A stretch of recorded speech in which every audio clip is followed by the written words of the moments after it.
Inside the Line, real stories by real cops. And I just want to remind everybody, we're going to talk a little bit of crime and grime today. I'm Dave Rattigan, across from Dale Lawrence, retired police officer, and our frequent guest is always welcome, Nathan Arroyo, comedian, actor.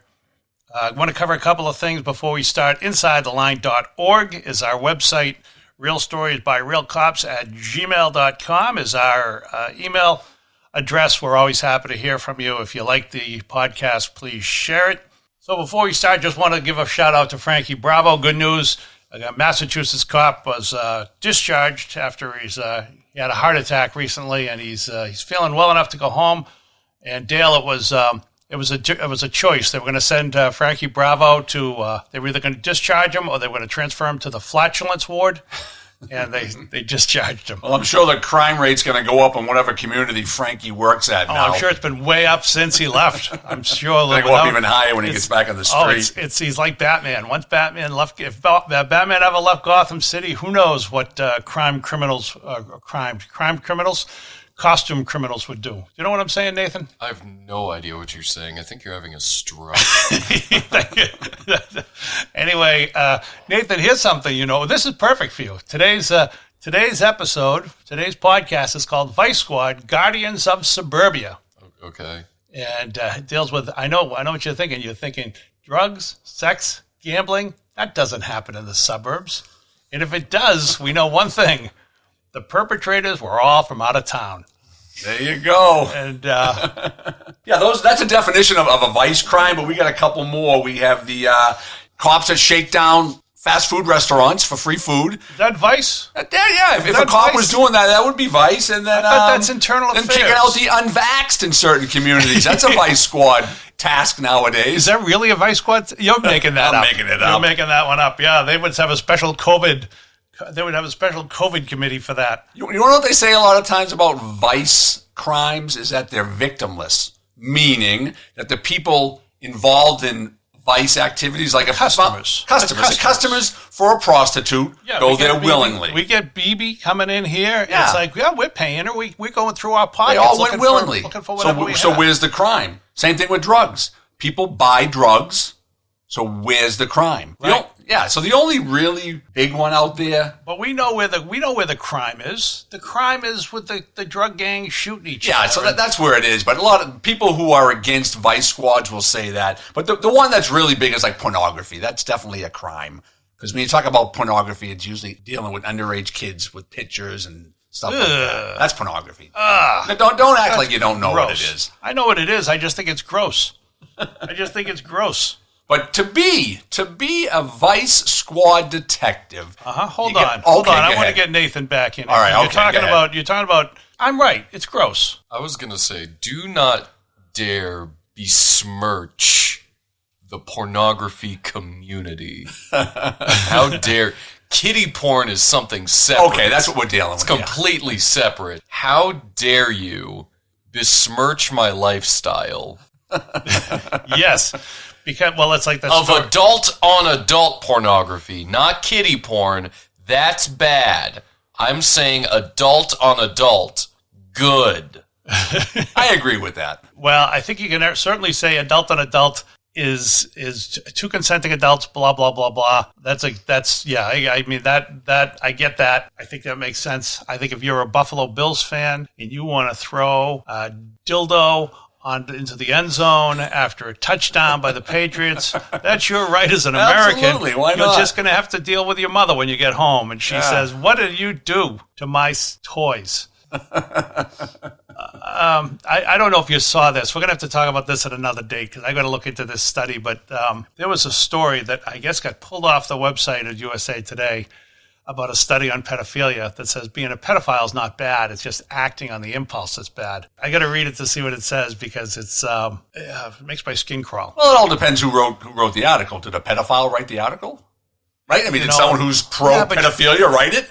Well, I got to tell you this. I mean, I think I don't know how you can be objective with that. You're either are for it or you're 1,000% against it. Well, I can see where as an academic point, and this is why I want to read the article to make sure that I've got it. But I think I can see as an academic point, you could say it's not the motivation, it's the action. the action is what's criminal. The recidivism for child Sex offenders, molesters is so high. It's the highest. It's the highest recidivism rate. To the point where I think you could make the argument of shoot them. Yes, execute. I mean, some version of that, or hold them, because, lock them up forever.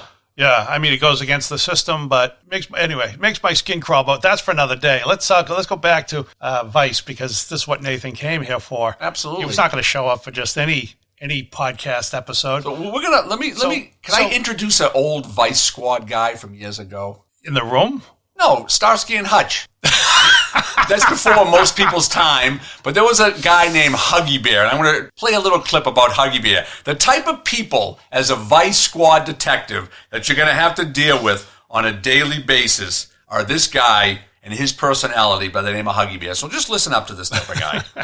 You know what they say, Huggy Bears is where the elite meet and come to greet the neat and fleet of feet who are so sweet with the finer things of life. Beep, beep, beep, beep, beep. Yeah, Huggy Bear. If you want to be a Vice Squad detective, you have to be able to blend in with people like Huggy Bear. They have to believe that you're one of them. For example, if we were to have a motorcycle gang in the North Shore. Yep. The Mongoloids. My friend over there, the Mongoloids. My friend over there, Nathan, could go undercover tomorrow. All you're going to do is get him a booster seat, some training wheels, and a double padded helmet, and Nathan can infiltrate the Mongoloids. You sure you mean not the Mongrels? Or what's that? The Mongrels. Yeah, there you go. I'm saying the Mongoloids. I don't want to insult either group, and I don't want to insult Nathan. Okay, I'm sorry. Not about this. Not about this, but other things. So you're saying Nathan could fit right in? Oh, Nathan would be good. He would be good in as a detective because he can play a lot of characters. You're going to be able to play characters. I've met guys who worked in drug undercover. I can think of one in particular, scary looking dude. Oh yeah, lots of tats, big guy. Obviously, you need that look if you're going to fit in, and you probably need to be fairly strong, good fighter. Yeah, because you never know what you're going to walk into if you're undercover doing drugs or if you're doing prostitution stings. And like I said, you have to be believable. You have to have the look that's believable. Yep. You have to have the lingo that's believable. And you just have to be able to sell whatever group you're trying to fit into. I wonder how offensive Huggy Bear would have been as a stereotype back in the 70s. Oh, an African-American pimp. That's the character he played, Yeah, he played an African-American pimp, and I didn't know any African-American pimps, but I did know a couple guys that reminded me of Huggy Bear, but I don't want to get canceled because we know how usually this show is sensitive to stereotypes and things like that. Anyway, you've got to basically have somebody who can blend in whatever community you're going to infiltrate. But here's the thing: if you're from a community, let's say we've got Nathan. Nathan's out going to the academy. We think he'd be perfect to fit in as a high school student, high school student. That's what I'm thinking. Let's say we could say Beverly, which is where I'm from. He would fit perfectly in Beverly because we have a lot of Italians. So the idea that he's got a beard, that wouldn't be unusual. We could put him in the middle school. And the middle school. I mean, as a teacher or a student? But don't people... No, I would put him as a student. 21 Jump Street. Johnny Depp could do it. Nathan could do it. What about the idea that people in a suburban community, so many cops are from that town. How do you go from being... Oh, there you go, Dave. How do you do... $1 million question. Right. So what happens in small communities? So let's just say we use the North Shore of Massachusetts. Let me throw 10 towns or however many towns I want to throw at you. Rockport, Gloucester, Manchester, Mass, Beverly, Mass, Salem, Mass, Peabody, Mass, Danvers, Massachusetts. I don't think you have to say Mass after every one of them. I guess I don't, yeah. I guess the people in Texas know about Salem, all right? So all those communities, they all group together and they have a task force. So officers from Beverly may work specifically in Lynn. And then officers from Lynn, Massachusetts may work in Rockport. So you may not know those police officers. But in Boston or New York, you're not going to, there's 10,000 cops. Right. Well, Boston and New York, you've percentage-wise, you've definitely got it going in your favor. Yeah. So that's what they do. They have a task force of vice detectives all working within 10 communities in the smaller communities. And that's how they do it. That's the only way to do it. Because no lowlife ever moves from Lynn to, well, probably not to Rockport because they couldn't afford it. But yeah. All right. It's much more difficult in smaller communities. And plus in a large community, most vice crimes are in the open market, meaning if you want a prostitute, listen up, Nathan, if you want a prostitute in Boston, all you have to do is drive down certain neighborhoods, and you're going to see some young ladies on the street. Which neighborhoods? I don't know, Dorchester, Roxbury, places like that. I'm trying to help you out there. What streets?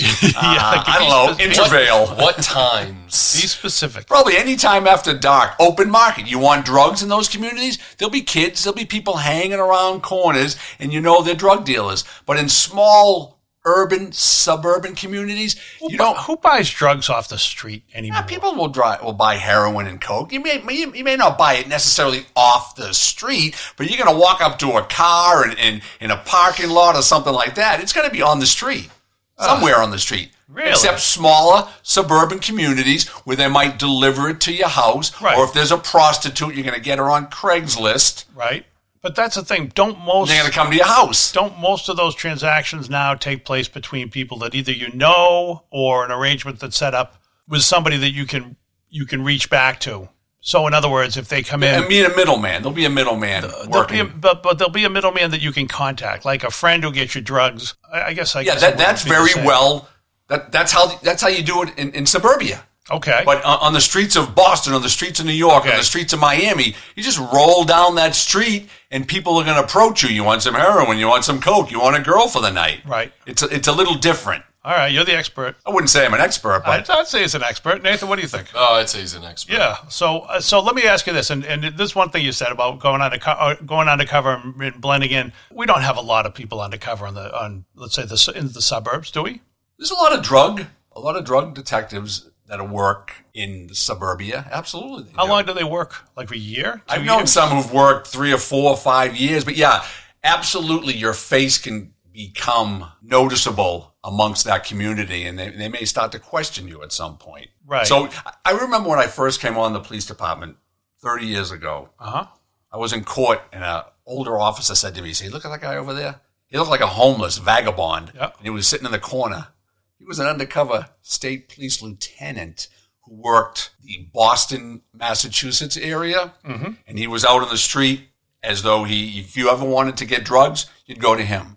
You wanted girls, you'd go to him. You wanted to sell stolen property, you'd go to him. You wanted to buy stolen property, you'd go to him. But he was undercover. People knew him in communities as whatever his name was. He had this homeless look to him, but that was his whole cover. So I saw him one day in court, and someone pointed me out, and I go, boy, what a great act he's playing, because he looked relatively homeless and strung out. Well, this is one of those things that I always wonder about, and we've seen it in movies, and we've seen the cop who's going undercover and he winds up addicted to drugs. He winds up turning, impregnating a few prostitutes. Yeah, and turning. Let's say he turns.